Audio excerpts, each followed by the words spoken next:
네, 두 분 전문가 초대했습니다. 백기종 전 서울수서경찰서 강력팀장, 이호선 숭실사이버대 교수 초대했습니다. 안녕하십니까? 어서 오십시오. 안녕하십니까? 저도 사실 저 리포트 처음 방송될 때 보면서 굉장히 충격받았거든요. 네. 정말 저런 일이 벌어지는구나. 저 학생들 교실 안에서 잘 믿겨지지 않는 일을 한 저 학생들의 심리, 그리고 저 선생님은 또 뭘까, 저 심리가 저런 상황에서 그냥 놔두는 어떻게 보셨습니까? 저도 저 장면 보고 깜짝 놀랐고요. 저도 물론 중고등학생은 아니고 대학생을 가르치고 있지만 실제 저런 일이 우리나라에서 벌어질 거라는 생각은 하지 못했어요. 그런데 그 빗자루를 들고 때리던 장면은 옛날에 고등학교 때 엉덩이 맞던 장면이거든요. 근데 그게 오히려 역으로 학생이 선생님에게 직접적 공격을 가하고 나머지 학생들이 응원을 하거나 조롱을 하는 장면은 그전에 우리나라에는 없었던 장면이라. 근데 이제 이런 일이 왜 발생하는가 보면 일단 학생들의 경우에는 일단 우리가 요 나이대에 발생하는 가장 중대한 심리 중에 집단 심리가 발생을 합니다. 집단 심리의 경우에는 이를테면 한 학생이 어떤 가해 행동을 하게 되면 그 가해 행동에 대해서 응원을 하거나 지지하거나 혹은 경쟁적으로 그 행동을 함께 하려고 하는데, 이거는 그 시기에 나타나는 특징적인 영웅 심리 때문에 이런 일이 발생하는데, 이런 일이 단순하게 그냥 발생하는 일은 별로 없고요. 아마 제가 볼 때는 그 이전에 일본이나 혹은 중국에서 이와 거의 비슷한 사건이 발생을 했었고, 이게 학생들 사이에 굉장히 동영상으로 많이 노출이 됐던 적이 있었는데, 이걸 보고 일종의 학습 효과가 있었던 게 아닌가, 이런 두 가지 항목이 학생들에게 나타났던 게 아닌가. 최근에 그런 일이 있었습니까? 작년하고 재작년에 한 번씩 있었고요. 네.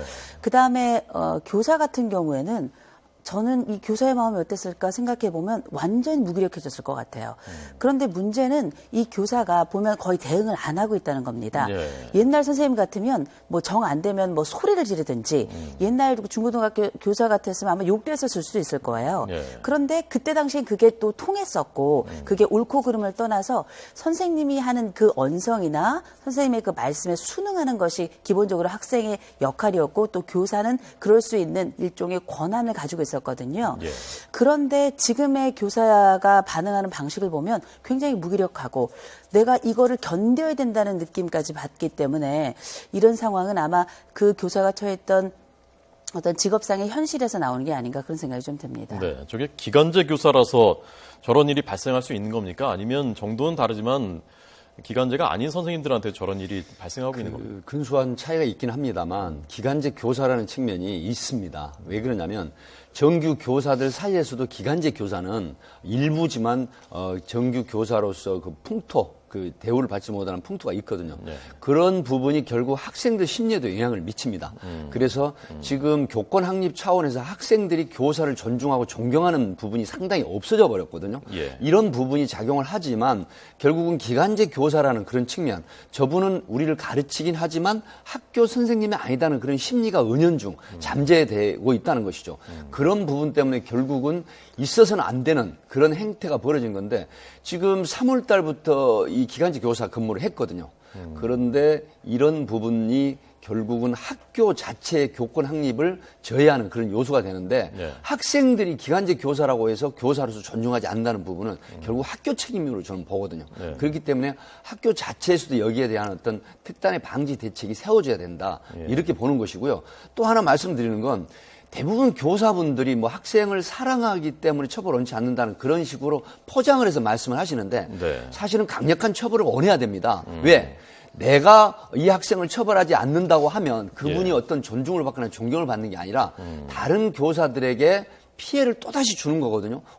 학교 교사 스승에게 이렇게 해도 난 별로 처벌받지 않네? 이런 부분이 있기 때문에 강력한 처벌을 원해야 되는데, 이분도 지금 학생들을 처벌을 하지 말아달라고 하거든요. 하지만 경찰에서는 이걸 강력한 처벌을 할 그런 계획입니다. 어떻게 처벌할 수 있습니까? 어느 정도 수위로? 지금 이 부분은 이제 원래는 폭행죄가 있는데 다수 2인 이상이 합동으로 행위를 했기 때문에 폭력이 등 처벌에 관한 법률 위반으로 처벌을 하고요.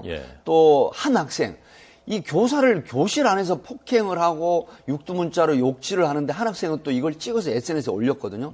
그래서 그 교사를 비방할 목적이 있다. 그래서 SNS상에 올린 건 정보통신망 정보보호에 관한 이용 법률의 명예훼손으로 그렇게 처벌할 수가 있습니다. 처벌하면 어떻게 되나? 이 아이들이 미성년자니까요. 미성년자라고 하더라도 일단 법적인 처벌을 피해갈 수는 없습니다. 이 폭처법에 보면 원래 이제 3년 이하 징역이 1,000만 원 이하 벌금에 처하게 돼 있거든요. 그러니까 이 사람들이 2인 이상 공동을 하면 가중처벌이 그 정한 형의 2분의 1까지 가중처벌하기 때문에 이 부분은 결국은 처벌이 되고 또 정보통신망법의 명예훼손 같은 경우는 징역형 5년 이하 징역형이 처벌할 수 있는 그런 중한 처벌은 가능합니다. 예. 우리나라가 그 선생님이 되고 싶어 하는 그 응답률은 굉장히 높은 편인데 된 다음에 만족도는 굉장히 떨어진다는 조사 결과도 있었다면서요? OECD 국가 중에서 이제 교사가 되고 싶습니다라고 하는 비율이 이제 2위죠. 굉장히 높은 비율인데 예. 그럼에도 불구하고 만족도는 전체 꼴찌예요.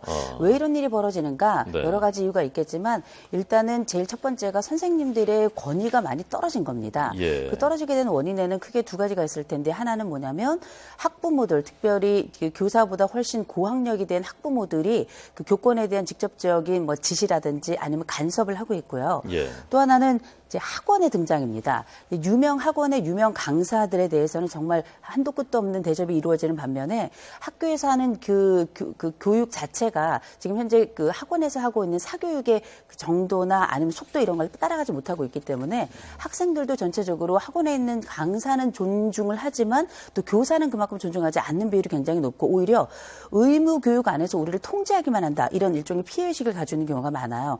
그렇다 보니까 실제 그 교사가 된 이후에 그럼 어떤 것이 좋은가? 장점으로 보자면 뭐 방학도 있고요. 그다음에 직업적 안정성도 있고 전반적으로 교사라고 하는 자부심도 있고 이런 부분이 있지만 다른 한 부분에 있어서는 사실은 이런 일이 발생할 때까지 생겨나는 여러 가지 학생들 간의 갈등이라든지 학부모의 간섭이라든지 굉장히 많은 업무 그리고 그 업무에 따라서 우리가 충분히 어떤 심정적으로나 실질적 보상이 있으면 모르겠는데 그런 상황이 아니기 때문에 기본적으로 그 교사라고 하는 거는 나이로 하는 게 아니라 역할로 하는 거거든요. 지금같이 이렇게 교권이 바닥까지 떨어지고 내 역할 자체가 존중받지 못한다면 교사의 정체성도 굉장히 흔들리면서 자존감도 낮아지겠죠. 예, 알겠습니다. 예, 교권 문제, 특히 이번에 그 드러난 것이 기간제 교사에 대한 문제였기 때문에 이 문제에 대한 사회적인 논의, 좀 합의가 있었으면 좋겠습니다.